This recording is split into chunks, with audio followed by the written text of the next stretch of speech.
Tanterana indray ny fiarabanantsika any atokantrano any tonga soa indray ato anatin'izao fampahalalam-baovao ny MBS izao manantitra ny arahaba ho antsika rehetra izay manaraka izany ary manasanao tsy saraka aminay hatramin'ny farany ihany koa. Toy ny mahazatra moa izany dia vaovao mikasika ny fifidianana solombavambahoaka no isantarantsika ny fiarahana amin'ny ity alina ity. Ny faritany mahajanga indray no notsidia ny filompanorona ny antoko tiako i Madagasikara nisy ny fanolorana ireo kandida izay atolotry ny team K25 eo an-toerana amin'izao fitsidiana izao. Andao rahantsika vetrany ary ny andindininy izay. Ny mahajanga ny rotoben'ny mpanangana amin'izao fotoana izao izany hoe nanomboka androany. Fotoana iray anaovana angaredona ahatrarana ny tanjona. Nanolotra ireo kandida atolotry ny antoko team K25 any amin'ity faritany ity ny filoha Marc Ravalomanana. Notsindrin'ny filoha fa zava-dehibe ny kandida atolotry ny antoko satria dia misy ny fitsipika ny antoko sy ny toromarika avy amin'ny mpitarika ny antoko ho an'ireo mpikambana ao aminy. Notsidiany avokoa Mahatsinjo, Tsiafabositra, Antananarivo kely, Marotaolana, Andriba, Beanana, Antanimbary, Maheva tanàna sy Berivotra, Ambalanjanakomby, Andranomamy, Ambondromamy, Tsaramandroso, Sampana Anjijia, Andranofasika, Amboromalandy, Ambovondramanesa, Katsapa hoy izy efa mangetahita fiovana ny vahoaka hanao ny rodoben'ny mpanangana isika mba anavotana ny firenena. Raha ho an'ny rampitso moa raha ny fandaharam-potoana izay voaray dia ho an'ny Belobaka sy mahajanga voalohany ny filompanorona ny antokotiko Madagasikara Andriamatoa Marc Ravalomanana. Androany ihany koa no nivoaka ny gazety rodoben'ny mpanangana izay misy hafatra avy amin'ny filoha Marc Ravalomanana momba ny fanaovana politika eto amintsika. Misy ihany koa ireo kandida team rehetra eran'ny nosy ary ho aparitaka eran'ny Madagasikara mamaim-pony izy io raha ny fanazavana. Mila manana etika ny mpanao politika ary ny vahoaka tsy tokony anaiky mpanao politika tanalahy hoy ny filoha Marc Ravalomanana. Fa vonina tanteraka amin'ny fiatrehana ny fifidianana solombavambahoaka ireo kandida atolotry ny antoko team targetra ny antoko moa ny ametraka solombavambahoaka matianina sy mafeny asa izay andrasana sy takin'ny vahoaka ao anatin'ny fidinana ifotony sy ny fampafantarana azy ireo eny anivon'ny distrika amin'izao fotoana izao ny kandida atolotry ny antoko team izay Germain Menjanary Manoro Andriamalala. Efa mipetraka avokoa ny lamina rehetra ny amin'ny fampandaniana ireo kandida izay atolotry ny antoko sy ny vovonana team K25 amin'izao fifidianana ho solombavambahoaka izao hoy ny filohan'ny tanora tiako i Madagasikara eto Analamanga. Efa misy ny drafitra manokana napetraka mba iseny fampandresena ireo kandida ireo. Isan'ny nomafisiny nandritry ny fampiresahana tamin'ny fa ny kandida izay atolotry ny team K25 ireriany no toana ny jeune team manerana ny Madagasikara. Targetra ny ampandany ireo kandida izay atolotry ny team K25 ireo amin'ny alalan'ny fandraisana andraikitry ny tanora tiako i Madagasikara na ny jeune team tsy ny eto Analamanga ihany fa manerana ny faritra 20 sy ny distrika 710 eto Madagasikara. Tatsika zao ny jeune team zany dia efa manao ny asany manoloana zany fampahafantarana ireo kandida izay solombavambahoaka izay natolotry ny antoko team izay nomeny président Ravalomanana Tsodrano manokana zany dia efa ao anatiny tanteraka zany ny famaranana izany pré-campagne zany. Ny campagne indray dia tsy latsa-danja zany satria rehefa akoatran'ny formation sy ny fampahafantarana ireo kandida dia tena hiasa tanteraka tokoa ny jeune team zany eto Analamanga ary tsy Analamanga ihany fa manerana Madagasikara hoentina hampandaniana ny kandida izay natolotry ny team. Eo ny fampahafantarana ny andraikitry ny solombavambahoaka satria be da be ny tsy mahay an'izany hoe inona tokoa moa zany andraikitry izany solombavambahoaka izany ao anatin'ny intermera-pirenena. Ny fantatry ny olona dia hoe rehefa manao pré-campagne dia mizara zavatra dia manamboatra lalana. Miova tanteraka ny fomba fiasa manomboka eto raha ny nambarany hatrany ary tsy ho fitaovana amin'ny fampelezan-kevitra ihany koa ireo tanora. Isan'ny zavatra tsapa mantsy izany hoy izy teo aloha na dia mbola fotoana ny fanomanana ny fampelezan-kevitra zay izao na ilay antsoina hoe pré-campagne dia efa tsy mikely soroka ireo jeune team manampy amin'izay anjara tandrify azy ny fanampiana ireo kandida atolotry ny team K25 ireo isaky ny boriboritany misy azy avy. marina zay hoe ny tanora taloha dia atao filantsy mahita fotsiny zany hoe amin'ny zavatra ilaivana anazy izy dia fantatra fa rehefa avy eo izy dia tsy fantatra tsony. Izay no mahatonga ny hoe ny candidat team rehetra zay natolotra président Ravalomanana dia misy olo tena tanora foana ao anatin'io mba tsy siny zay tsony hoe rehefa ilaina izy dia atsona fa rehefa vita ny ilaivana anazy dia tsy hita ntsony izy. Izay mahatonga ny hoe misy olo tena zay na raha hitantsika ny candidat rehetra dia misy tanora amin'izy efatra zay natolotra dia misy tanora foana zany mba ahafahana itohizan'izay asa zay. Miantso ny mpikambana jeune team rehetra arak'izany ity filoha nasionaly ny tanora tiako Madagasikara eto Analamanga ity mba samy iomana avokoa satria tsy hoela dia igadona ny daty ny fahenany volana May izay irosona amin'ny fampelezan-kevitra. Fa ao anatin'izao fanomanana ny fetin'ny Paska izao dia mitohy hatrany ny asa ataon'ny komina Antananarivo renivohitra. Tafiditra ao anatin'izany sy ny fanadiovana ny tanàna. Nanamafy hatrany moa teo anivo ny komina fa tokony hanjaina ny fotoana hanarinany fako izay efa napetraka. Germain Menjanary. Mitohy foana ny fanadiovana ny tanàna eto amin'ny komina Antananarivo renivohitra na fety na tsy fety ny andro ataon'ireo mpiasa misahana izany amin'ireo boriboritany misa enina eto andrenivohitra. Ho an'ny ao amin'ny boriboritany fa efatra manokana nanatanteraka izay asa fanadiovana izay hatrany izy ireo na somary nisy aza tatoato ny fivangongon'ny fako tamin'ireo dabapako iombonana toy ny teny amin'ny faritry ny lakan-drano Andriatany iny hoy ny délégué ny boriboritany fa efatra Ramandro Manana sy Lofiniaina Daniel. Zay ato amin'ny tanàna Antananarivo kosa dia manao ezaka farak'izay tata mba ahafahana mijery akaiky amin'izay sy raha miasa amin'ny samiva zay. Dia mampandrehan zareo sy mitaonany zareo manery ny zareo mba hanangona ny fako arak'izay tokony ho izy. Na amin'ny tokony ho zany ny samiva ao aorianan'ny fety dia ho voaverina milonina ny fahadiovan'ny tanàna dia ny ataony eto amin'ny tanàna Antananarivo zao dia miezaka mifehany tsy paritahan ireny loto ireny, tsy paritahan'ny fako dia miezaka manangona ny fako dia ao aorianan'ny fety efa nanome toky zareo amin'ny samiva hanangona ny fako. Nitaona ireny analany fakina dia maso matiko zany ny vahoaka ny Antananarivo fa ao aorian'ny fety dia miverina iaina ao fahadiovany fety. Na izany aza amin'izao ankatoky ny fety izao dia mitohy ny fanadiovana ataon'ireo mpiasa sy ireo RFD ny antoerana. Manatitra hatrany ny fako voangona isapokotany mankeny amin'ireo dabanjaordira iombonana izy ireny ka antenaina hoy izy fa aorian'ny fety dia adio avokoa izy ireny. Fa makasika izay indrindra dia somary nisy tokoa ny fivangongon'ny fako amin'ireo dabanjaordira iombonana tamin'ny faritra sasany hoy ny tale général ny Sanva ny généraly William Marakoto Arvony. Ny anton'izany ny tsy fanajan'ny olona sasany ny fotoana fanaripako dia amin'ny 10 ora hariva ka hatramin'ny 8 ora alina. Mazava ho azy moa fa misy ahatra indra ao anatin'izay zavatra izay eo ny tsy fanajana ny ora zay anariana fako aloha.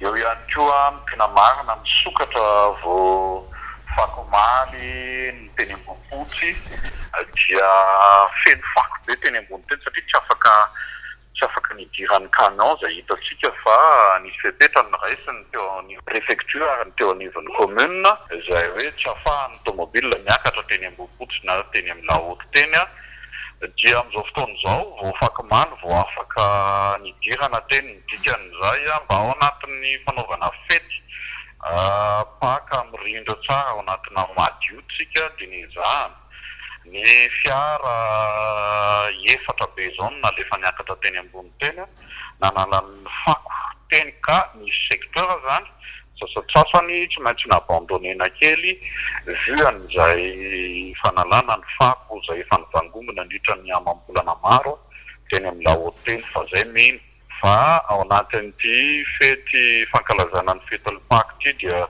efa misy ny rindran-damina ahafahana manao fety sambatra ao anatin'ny fadio. Ny afaka maly ihany koa vao azony akaran'ny camion teny amin'ny La Haute-Ville na ny faritra ambony eto Antananarivo noho ny fiotsahana vato teny amin'ny faritra iny tamin'ny fotoam-pahavaratra.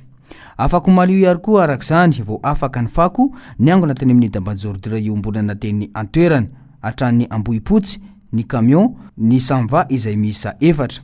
samy nanamafy kosa moa na ny Italie général ny Sanva na ny délégué ny boriboritany faefatra fa mba ahafahana manala ny fako amin'ny dabapako amin'ny alina dia tokony amin'ny 10 ora hariva ka hatramin'ny 8 alina ihany ny rehetra no manary fako eny amin'ny damba-jordira. Fa nanao tatitra mikasika ny fanafiana amin'ny Tapiadina nisy teto Antananarivo ny avy eo anivo ny polisy pirenena androany ka anisan'izany mikasika ilay tranga fanafiana ny fiaran'ny Brinks ny farany herinandro teo. Olona 5 no fantatra fa voasambotra mikasika ity tranga ity. Jessica Miray sy Mathieu Prince no nanangona izay vaovao izay. Olona 5 no voasambotra ny polisy avy ao amin'ny brigade criminelle nanomboka ny harivan'ny alatsinainy fa 15 ny volana aprily 2024. Taoriana filazana olona tsy hita nataona ramatoa iray. Tonga nanantona amin'ny polisy tokoa ity ramatoa ity, nanambarany tsy fahitana ny vadiny nanomboka ny alahady fa 14 ny volana aprily lasa teo ary nametraka fitaranana mikasika izany. Rehefa nanao ny fanadihadiana mahakasika io tranga io ny polisy dia fantatra fa iray tamin'ireo olona roa voatifitra teny amin'ny bypass nandritra ny fanafiana ny fiara mpitondra volany Brinks ny sabotsy 17 ny volana aprily ny vadiny ramatoa voalaza fa tsy hita io. Hatreo dia nitoy ny fikarohana ary nahazo angom-baovao mari-potitra amin'ny polisy ka nahalalana ny trano sy toeram-piafenan'ireo dama n'ity jiolahy voatifitra ity. Nandritra ny fanadihadiana dia voampirofo ary nambaran'ireo jiolahy voasambotra ireo izay efa nanan'ny polisy antota taratasy mpanenjehana mbola anaty famitorana fa anisany nandray anjara tamin'ireo fanafiana amin'ny Tapiadina ny sesy farany teto Antananarivo izy ireo. Anisan'izany ilay fanafiana teo amin'ny Galana Anosy, fanafiana Sinoa teo Masay, fanafiana trano teny Androibe, fanafiana ny Madadroed Ambobanarina, ny fanafiana tao amin'ny Mainina Anosy ary indrindra ny fanafiana ny fiaran'ny Brinks teny amin'ny bypass ny sabotsy 17 ny volana aprily lasa teo. Ka ny tamin'ny alahady teo nisy ramatoa tonga tao amin'ny polisy nilaza fa tsy hita ny vadiny ary tsy nodina tao an-trano. Rehefa noloka ny fanadihadiana zany ny latsinainy ay fantatra fa ny anankiray ny voatifitra teny amin'ny bypass tamin'ny fanafiana ny Brinks io vadiny io.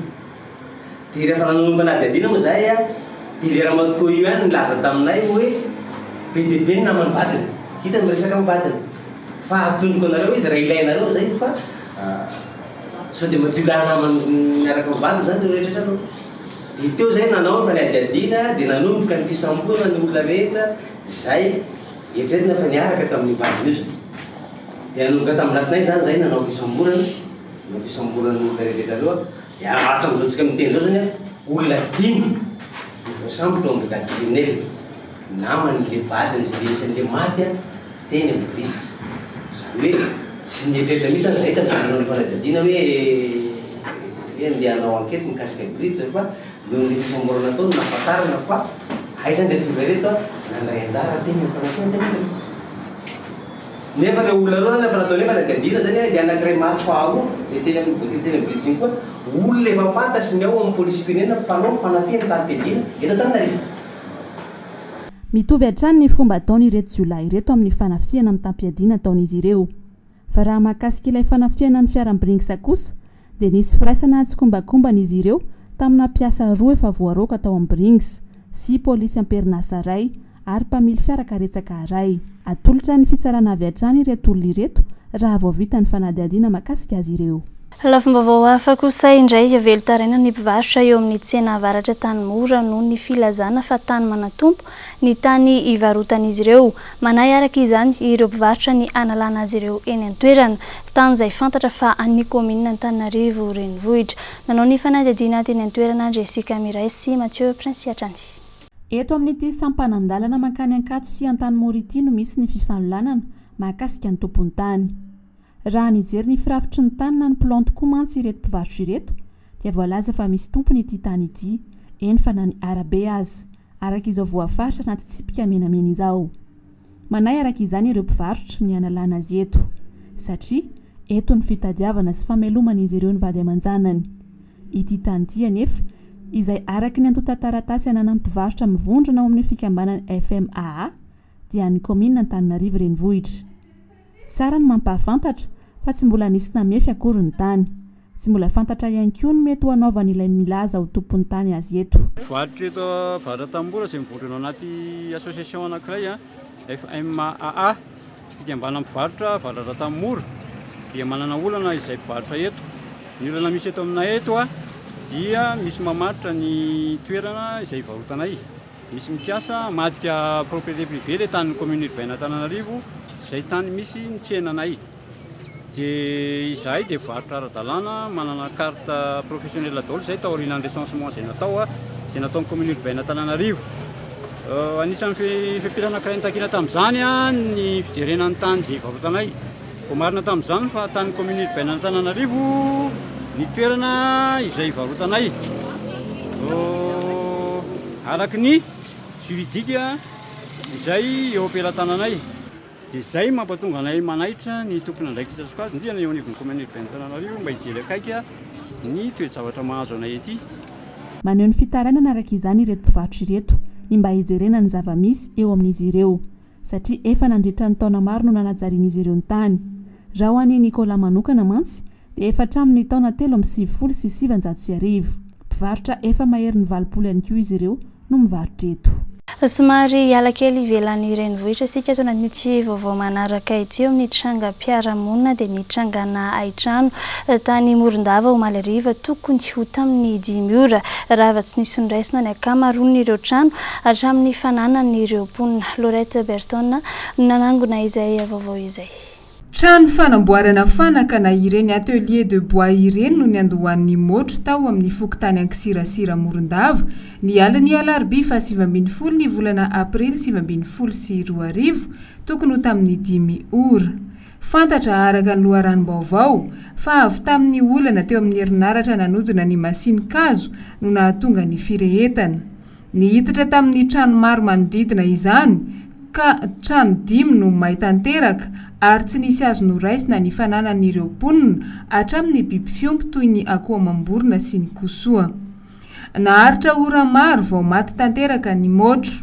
Nampanano sarotra ireo mpamonjy voina any an-toerana ihany koa ny fifehezana izany tsy hitatra noho ny tsy fahampian'ny fitaovana ampiasain'izy ireo sy ny fahateren'ny lalana ao anatin'ny fokontany Ankisirasira izay toerana nitrangan'ny loza. Tokantrano maromaro araka izany no traboina no ity fahamaizana ity.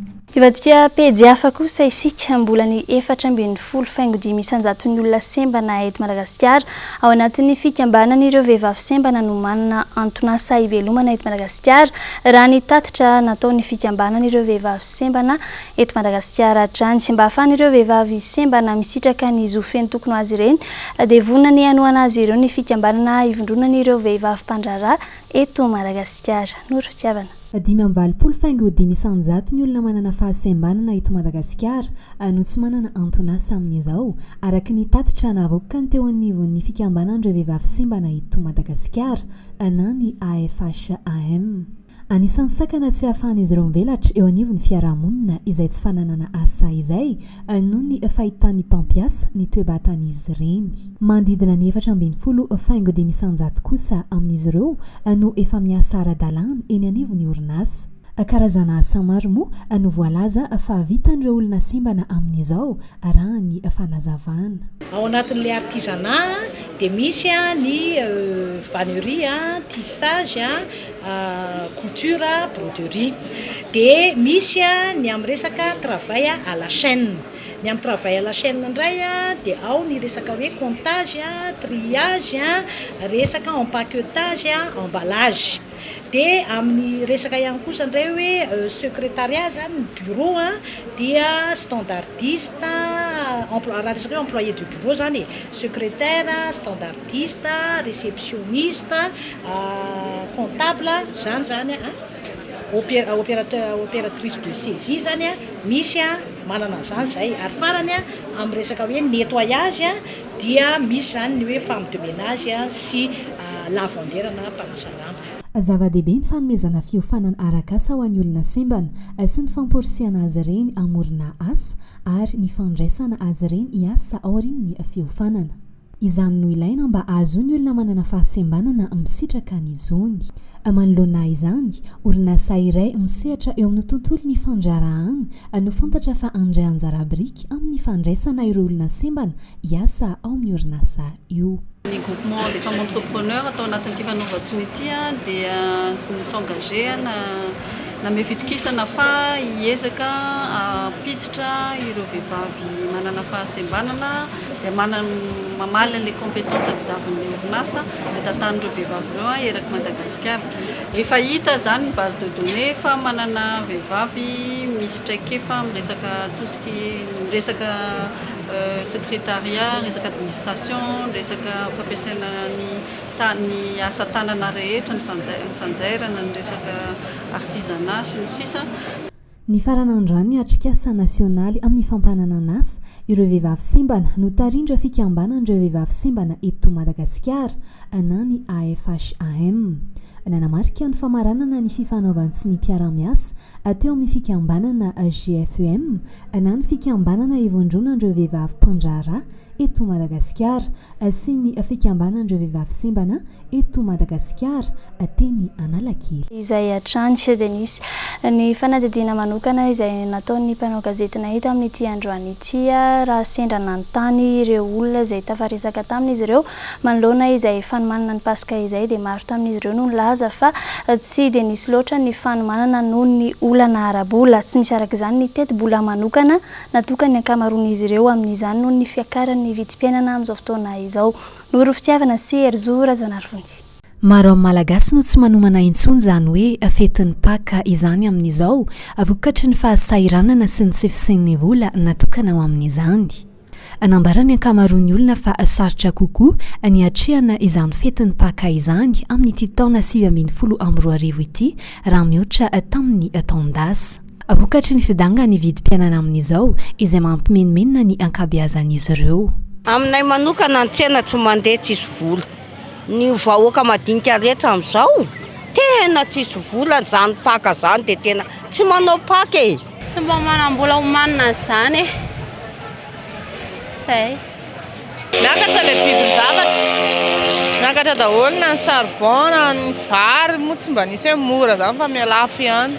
Teti-bola aloha tsy dia misy hoe homanina manokana amin'izany fa izay mahasotsokony izy kely ananana na hiratra eo. Dia ohatrana aloha izany aloha efa zatra miasa aloha dia ny asa ny ahako ny hanomanako ny Paka fa za tsy dia manana activité hanomanako Paka. Tamin'ny herintaona ny netinety kokoa noho ny tamin'ity satria nanentana midina oara amin'izao efa ena amin'ilay tsisy tsena mihitsy. Paka aloha izao tena ohatran'ny tsy dia nisy fiomanana amin'ny andavanandro aloha ohatra ny andavanandro eny. Izay ilay amin'izao satria ny olona izao tsy manam-bola. Tena tsy dia nalaza Paka taty hatria tsisy vola. Tovy any andavanandro ihany raha ohatra manoka. Ny herintaona tena mba nety ny Paka tamin'ny herintaona fa tamin'ity angamba dia tsy manao Paka e. Tena mafy ny fiainana tamin'ity taona ity. Misy amin'ny malagasy kosa no milaza fa manomana soamantsara ny fiatrehana ny fetin'ny Paka toy ny isan-taona. Za tsy dia hoe nanomana vola be ina fa dia fanandefana ankizy fotsiny dia zay. Ohatr'izay. Ohatry ny isa-taona ihany ka. Tsy dia ohatry ny isa-taona ihany zany, ohatry ny izay tokony hanaovana fety dia efa izay foana fa tsy dia izay zavatra nisy hoe natao. Fa manako ny Paka ve ny tsy efa milay be zao miavotro noho tamin'ny herintaona efa nanomana eo milieu desa. Vitsy amin'ny olona nanontanianay no nilaza fa manokana teti-bola ho amin'ny fiatrehana ny fety toy ny Paka raha toa ka mikaikikaiky sy mitaraina avokoa ny ankamaroan'izy ireo noho ny fahasairanana. Ny vaovaony mety toetry ny andro no amaranantsika ny fiarahana amin'izao alina izao. Hervaika ny onjan-dranomasina manomboka ny alina hoy ny teo anivy ny sampana mpamantatra ny mety toetry ny andro vokatry ny fisian'ny alin-drano vaventy ao amin'ny morontsiraka Atsimonosy no mahatonga izany. Manintana ny mpiandrika rehetra araka izany sy indrindra fa any amin'ny faritra voakasika ny Atsimonosy iny mba tsy handrika hatramin'ny faraika amby roapolo ny volana aprily izao. Noro fitiavana Erzora Zanarfonty no mitondra ny andindin'izay. Ho tafakatra 3 hatramin'ny 4 metatra ny ranomasina ao anatin'izany mihamahonja mafy dia mafy ny ranomasina manomboka androany alina noho ny fisian'ny alin-drano vaventy ao amin'ny morontsiraka Atsimon'ny Nosy araka ny vaovao avy ao anivon'ny sampana mpamantatra ny mety ho toetry ny andro androany. marina fa manan-kery tranga io hatramin'ny alady 20 aprilo avy zao izay andro ny paka manomboka andro any alina hatramin'ny io alady io manentana ny mpiandrika rehetra indrindra any amin'ny faritra atsimon'ny nosiny meteo mba tsy andrika satria ahery vaika ny onjan-dranomasina ka ahinona itera-doza tsara ny mampafantatra fa efa manomboka miditra ao amin'ny vanim-potoana ny atsika sy maina isika eto Madagasikara amin'izao anamarika izany ny fisian'ny zavona vao maraina amin'ny faritra maro manoloana izany manentana ny olona indrindra ny mpampiasa lalana ny mpamily ny eo anivony meteo mba ho mailo rehefa tojo zavona sy zavotany rehefa mandeha eny amin'ny lalana mikodana sy ireny lalam-pirenena ireny aina iteraka lozam-pifamoivoizana mantsy ny tsy fahitana ireny tranga ireny raha toka tsy mitandrina ho fisoroana ny loza ilaina ny mandrehitra jiro voatokana ho an'ny zavona ho iatrany ny meteo dia hatrondray to mikilasy tongovavy ny fotoanantsika tato anatin'ny famparalam-baovao androany sy fankasitrahana feno tolotranao izay nanaraka izany hatramin'ny farany arima amin'ny fotoananao ny sampana famparalam-baovao amin'ny rampiso indray veloma tompoko